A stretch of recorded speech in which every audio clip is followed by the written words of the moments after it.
Hey there, welcome to Boring History, the channel where we pull the past out of dusty tomes and make it feel alive, raw, and maybe a little too real. You might think history is just old castles and faded manuscripts, but let me tell you, it's a survival manual written in blood, sweat, and ingenuity.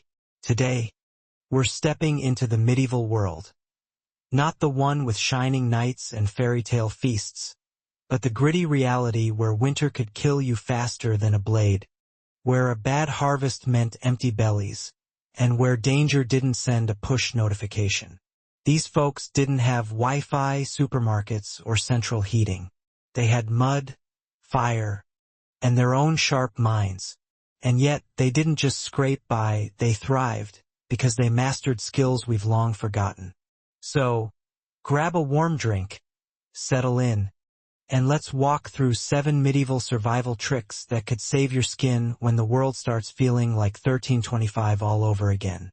Imagine you're a shepherd in a medieval village, somewhere deep in the hills of Europe.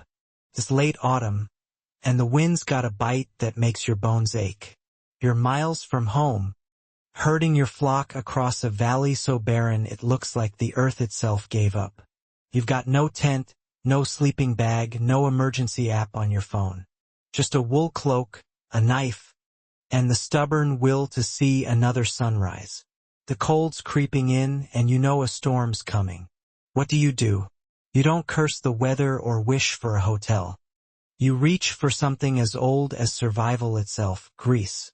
This is our first skill, and it's not for the faint of heart, grease-treated cloaks. Yeah, I know. It sounds like a recipe for a bad laundry day.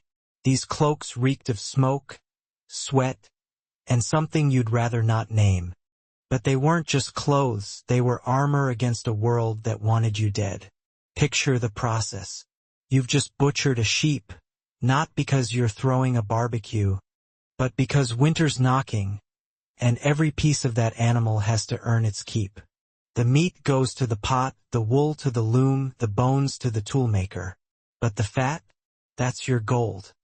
You toss it into a cauldron over a fire, stirring as it melts into a thick, glossy paste called tallow.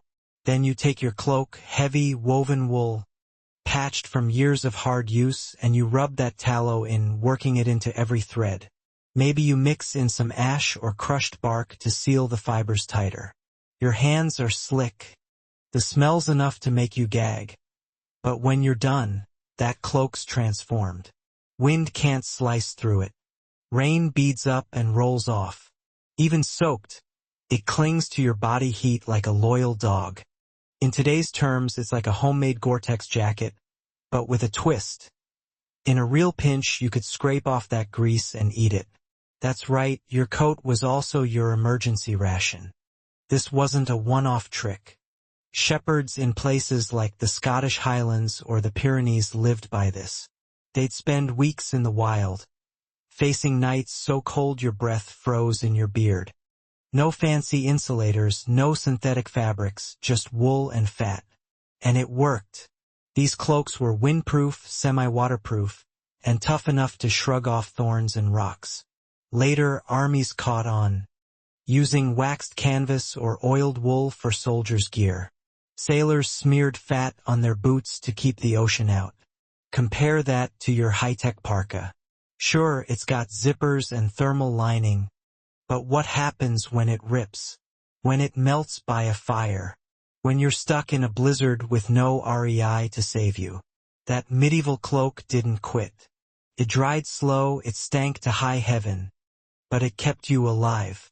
And in a world where a single night of exposure was a death sentence, that was worth more than a king's ransom. But it's not just the cloak that's the lesson here. It's the way these people thought.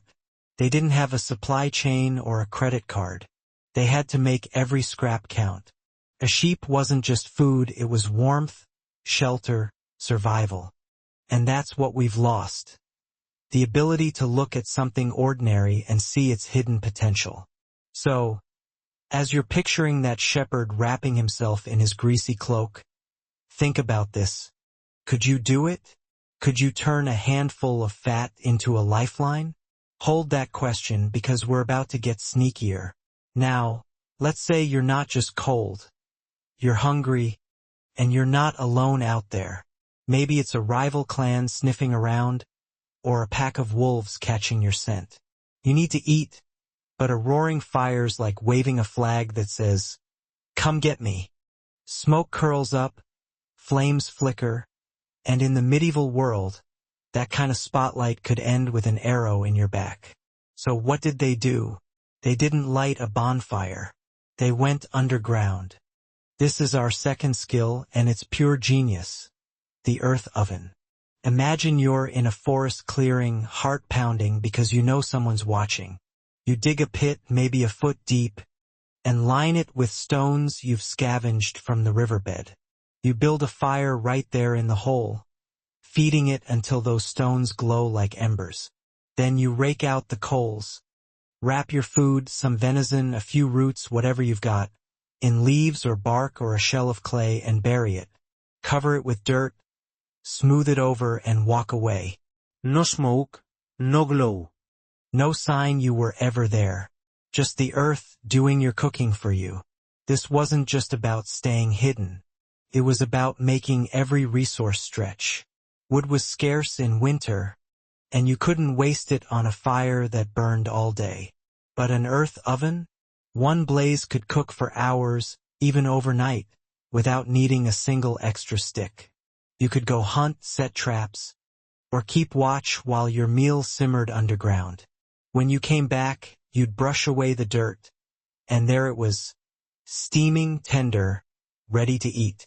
Venison falling off the bone, roots soft as butter, maybe a flatbread baked in its clay casing. And nobody knew you were there. Villages turned this into an art, using bigger pits for feasts. One fire could feed a whole community if you knew how to trap the heat. Kids would gather around, swapping stories as the ground worked its magic. Think about that. They were cooking with dirt. No pots, no ovens, no electricity. Just stones, patience, and a little know-how. Modern campers dabble with this, but most miss the bigger picture. It wasn't just about food, it was about time, safety, community. You could cook and still handle the business of surviving. Compare that to your kitchen. You hit a button, nuke a meal, eat in front of a screen. But what's your plan when the power's gone? When you're out in the wild with no gear? Those medieval folks didn't need a backup, they had the earth itself. And that's what we've forgotten. Sometimes survival starts with a hole in the ground and the memory of how to use it.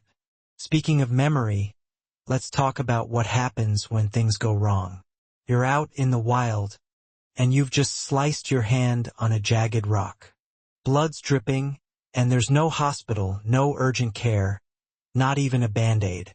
Or maybe it's not a cut. Maybe it's a fever, a cough that won't quit, something that's making you feel like your body's turning traitor. Today, you'd pop some ibuprofen or call a doctor. But in the medieval world, there was no pharmacy, number 911. Just you, a wound, and a patch of weeds growing by the path. This is our third skill, and it's where things get wild, herbal first aid. These people weren't just surviving, they were playing doctor with plants, and they were good at it. Let's walk through it. You're bleeding, and you spot a scruffy plant with feathery leaves. That's yarrow, and a medieval healer would snatch it up, crush it into a pulp, and press it into your cut. Yarrow's like nature's superglue, it stops bleeding fast. Or say you've got an infection starting, that hot, angry redness spreading. They'd grab garlic, mash it into a paste, maybe mix it with wine, and smear it on. Garlic's a natural antibiotic, killing bacteria before it could take you down. Comfrey called bone knit. It's prickly, sure, but they ate it, brewed it, used it to fight fatigue, clean the blood, strengthen joints. This wasn't some woo-woo nonsense. This was science. Built on centuries of trial and error, watching what worked and what didn't. Here's the crazy part. We're still using their playbook. Aspirin? That's just willow bark. which they chewed for pain. Penicillin? They didn't name it, but they'd slap moldy bread on wounds and watch infections fade. Morphine? Straight from poppies they were already harvesting. But the real magic wasn't the plants. It was the knowledge. Mothers passed it to daughters, healers to apprentices, no textbooks needed. If you got sick, you didn't book an appointment, you scanned the ground and got to work. Modern preppers love their trauma kits, and I'm not knocking that. But what happens when the gauze runs out? When the pills are gone, and it's still out there, growing under your feet if you know where to look. Now let's shift gears, because surviving isn't just about food or wounds. It's about not freezing to death. Imagine you're that shepherd again, but it's deep winter now, and the cold so brutal it feels like it's eating you alive. You're on a windswept hill. No shelter. No fire. Just you and your flock. The kind of night where you can't feel your fingers, and sleep feels like a gamble you might not win. What do? You don't build a tent or wish for a heater.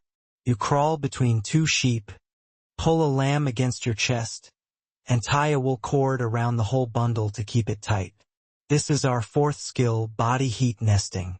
It's not glamorous, it's not hygienic, but it's why that shepherd woke up the next morning. Those sheep were like living campfires, their breath mixing with yours, their trapping every scrap of warmth. You'd huddle close, maybe throw your greasy cloak over the pile, and let the heat build. Armies used this trick, too. Soldiers paired up on winter marches, wrapping cloaks around each other, taking turns as the little spoon to share the warmth. Some military orders even mandated it. No man sleeps alone in the cold. Today we call this co-sheltering or shared thermal mass. It's taught in Arctic survival courses because the science is timeless. Your body leaks heat into the air, but press it against fur, flesh, or fabric, and that heat stays put. Modern gear tries to copy this. Think foil blankets, high-tech sleeping bags, but nothing matches the warmth of another heartbeat beside you. This wasn't just about physics, it was about connection. Those shepherds, those soldiers, those peasants in smoky cottages, they knew survival wasn't a solo act. The person or animal next to you could be the difference between morning and oblivion. We've forgotten that, haven't we? We think a fancy sleeping bag's enough. But when the storm's raging and your firewood's soaked, you'll remember what they knew. Sometimes the warmest fire is the one burning inside the body next to you. So, picture yourself out there, numb and desperate. Could you huddle close, share the heat, make it through? They did. And it looks clean, sparkling under the sun. But looks don't mean safe. Bacteria, parasites, decay. They're invisible, and they'll drop you faster than a fever. Medieval people didn't trust pretty water, and they didn't have purifiers or test kits. What they had was our fifth skill: sand and charcoal filters. Picture this, you're setting up camp, and you need to drink. You grab a piece of linen and pour the water through it, catching leaves, mud, maybe a stray bug. Then you layer in coarse sand, then fine sand, slowing the flow, trapping grit. Finally, you add charcoal, wood burned to a crisp and crushed into powder. That charcoal's the star. It soaks up odors, neutralizes toxins, even snags some of the microscopic threats. They'd build these filters from whatever was handy: a hollow log, a clay pot, a carved trough. Gravity did the heavy lifting, no batteries or pumps needed. Some went further, catching rainwater from roofs in pitch-sealed barrels or steeping herbs like thyme in their water for extra protection. This wasn't crude, it was clever, honed through years of sickness and survival. And here's the wild part, we still use this trick. Aid groups deploy sand and charcoal filters in disaster zones because they work when nothing else does. Your fancy purifier might clog. This battery might die, but cloth, sand, and charcoal? They're everywhere. All you need is the know-how. So, next time you're staring at a murky stream, Ask yourself, could you make it safe? They could, and it kept them standing. Water's one thing, but what about when you're not just thirsty? You're in trouble? You're alone, and something's closing in. Bandits, a storm, maybe just the crushing weight of being lost. Medieval people didn't have cell towers, but they had hills and they had fire. A single flame on a ridge could scream danger, or help me louder than any shout. In wartime, they built chains of fires, each one visible to the next, stretching across valleys and mountains. One fire might mean enemy spotted. Two might mean prepare for battle.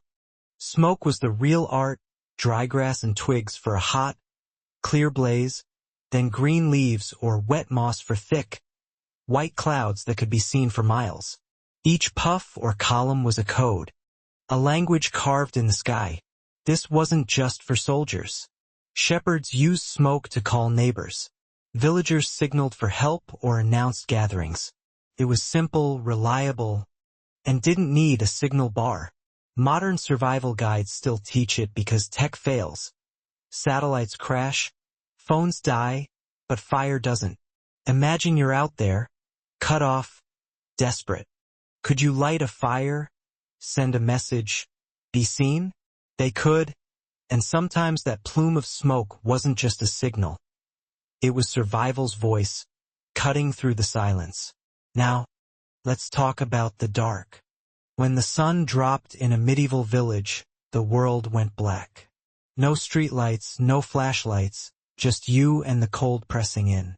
But they had our seventh skill, and it's one we've almost completely forgotten. Tallow lamps. That animal fat we talked about, it wasn't just for cloaks or food.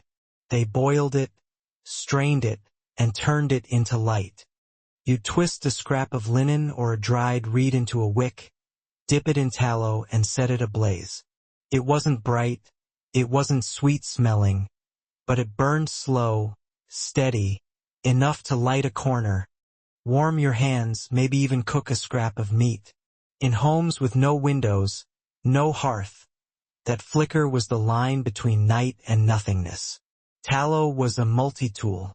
Sealed leather, softened cracked skin, waterproofed boots, greased axles. And when hunger clawed at you, you could choke down a spoonful and keep moving. Compare that to your flashlight. Batteries fade, bulbs break, but tallow doesn't. It's just you, a wick, and a spark. Off-grid folks are rediscovering this, and for good reason.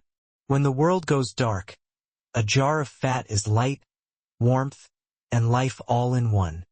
Think about that. Could you turn a scrap of grease into a beacon? They did, and it carried them through the longest nights.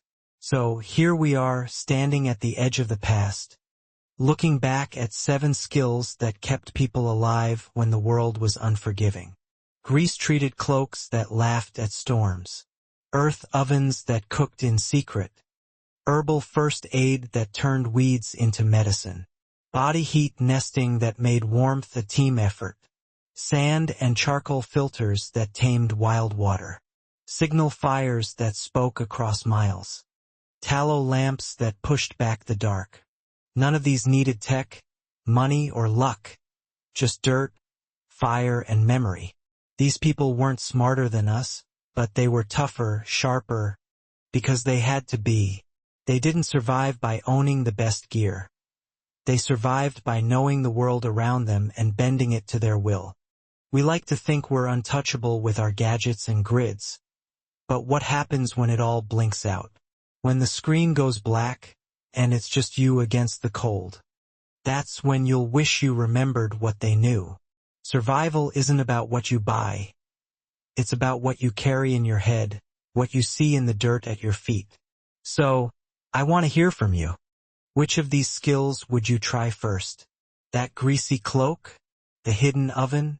Maybe the weed that could save your life? Drop it in the comments and let's keep this conversation going. And if you're not subscribed yet, hit that button, because boring history isn't just about the past. It's about the tricks that could shape your future. The old ways aren't gone. They're just waiting for you to pick them up. See you next time.